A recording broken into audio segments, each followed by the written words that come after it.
กราบทักทายสบายดีพ่อแม่พี่น้องเบิร์ดสุคนยินดีต้อนรับเข้าสู่2 บป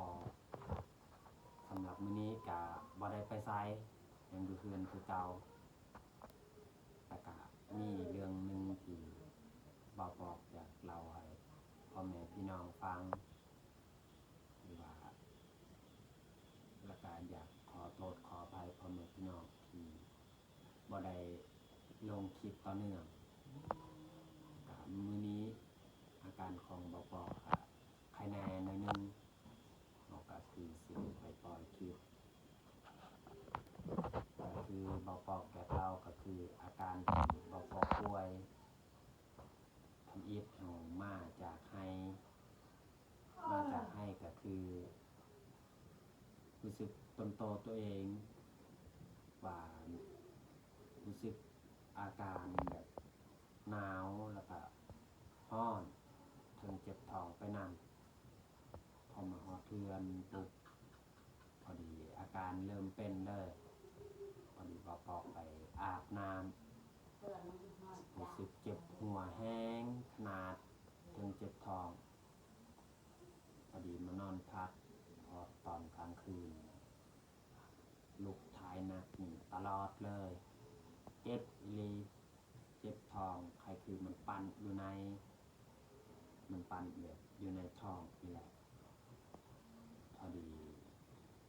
จนฮอดแจ้งคิดว่าจนฮอดแจ้งก็ดีขึ้นก็บ่ดีพอดีให้พ่อแม่หายาพื้นเมืองนี่แหละเบาปอกกินเบาปอกกินยาพื้นเมืองก็บ่ดีขึ้นพอดีเอายาที่เอามาจากเมืองกะลึมเอามากินก็ยังบ่ดีพอดีไปหาแพทย์อยู่โรงหมอตะนึงไปหาแพทย์อยู่หมอตะนึงก็บ่มีคนจำเป็นได้กลับคืนอีกก็ยังนอนป่วยตลอด4 มื้อแล้วที่ปอป่วยแล้วก็บ่ได้ไปไสเนื่องจากป่วยหนักแล้วเวลาเราออกไปถ่ายหนักตอนกลางคืนใครคือสิเป็นลมเจ็บหัวอยู่ในสมองหรืออยู่เส้นประสาทนี่แหละแบบมันนักหัวของเฮาคือมีมื้อวานได้ลงก่อนอันนั้นเขาเจ้าแต่งกินบ่อนพ่อแม่แต่งกินเพราะว่าบ่ปอกสิย่างไปกินน้ำก็เลยมึนหัวแบบมันเจ็บแห้งดีรอจนบ่ปอกนอนอยู่เฮือนก็ให้เบิดคืนแต่ละคืนบางทีก็ให้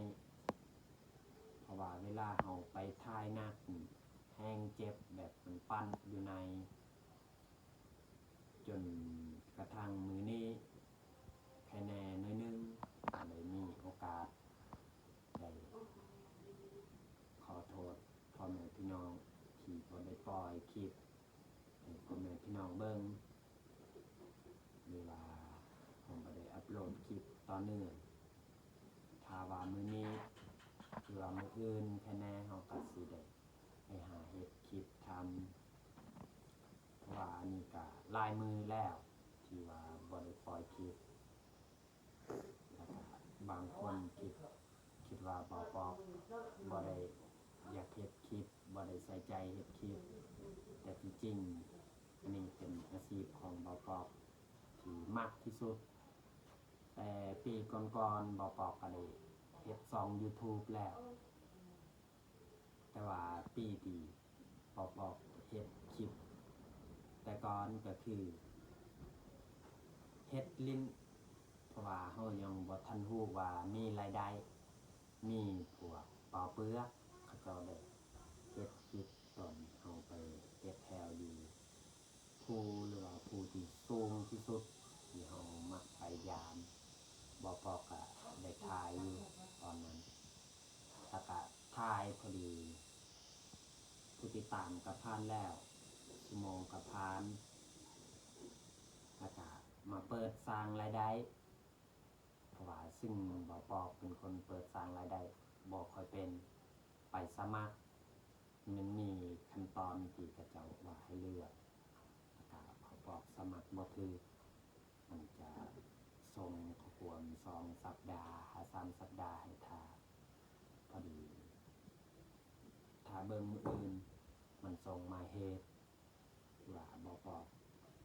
การเปิดสร้างรายได้บ่ถือบอกก็คิดเสียใจผู้ติดตาม2ตัวนั้น2,000แล้วซึ่งบ่ปอกก็บ่ได้ขอนำคนอื่นแชร์มีบ่เปลือกเพิ่นแชร์เพราะว่าคลิปตัวนั้นเกี่ยวกับบ่ปอกเข้าป่าแต่ละเทื่อได้หาล่าสัตว์ป่านี่แหละตอนนั้นคือเดี๋ยวนี้บ่ค่อยได้ออกไปหาใส่แฮวใส่กัดนี่แหละแล้วก็อยากขอโทษขออภัยพ่อแม่พี่น้องถ้าว่าอาการเบาปอกดีขึ้นแล้วก็สิได้อัปโหลดคลิปต่อเนื่องถ้าว่าอาการบ่ดีก็ยังอีกบางทีก็ขาดๆเคลื่อนๆนี่แหละก็สิได้ปล่อยคลิปก็คือแบบคือมื้อวานนี้อาการของเฮากินข้าวก็บ่แซ่บว่าแต่ทำอิฐที่บ่ปอกป่วยเจ็บท้องเจ็บหัวแบบกินข้าวก็บ่แซ่บได้กินแต่นมที่เฮาได้ซื้อนำคนหมู่บ้านบ้านเฮาเพราะว่าเขาจะได้ขายเกลือได้ซื้อประมาณมื้อหนึงปุกหนึงได้กินแต่ละมื้อเพราะว่ากินข้าวต้มก็กินบ่ลงเลยแต่เขากินบ่ลงมาเข้าขายมักจะเป็นแบบปวดหากนี่แหละแทบทุกมื้อนี้บ่ได้กินหยังเลยตอนเช้าก็บ่อยากกินข้าวแทบอยู่ในท้องบ่ปอกนี่แทบบ่มีหยังได้แต่กินน้ำซื่อๆนี่แหละน้ำต้มกินเพราะว่าเมียต้มไว้ข้าวเปียกเขาก็บ่อยากกินแล้วก็หรือว่าไปให้ก็บ่ได้ไปยังอยู่เฮือนคือเก่าว่าบ่ฮู้สิไปทางใดเพราะว่าเอาไปลงไปอยู่แถวกลางเฮือนก็ยังเจ็บสำหรับคลิปนี้ก็ขอโทษขออภัยพ่อแม่พี่น้องที่บ่ได้อัปลงคลิปสำหรับคลิปนี้ก็จบลงเพียงเท่านี้ผู้ใดที่เข้ามาเบิ่งมาชมก็ขอให้อยู่ดีมีแห้ง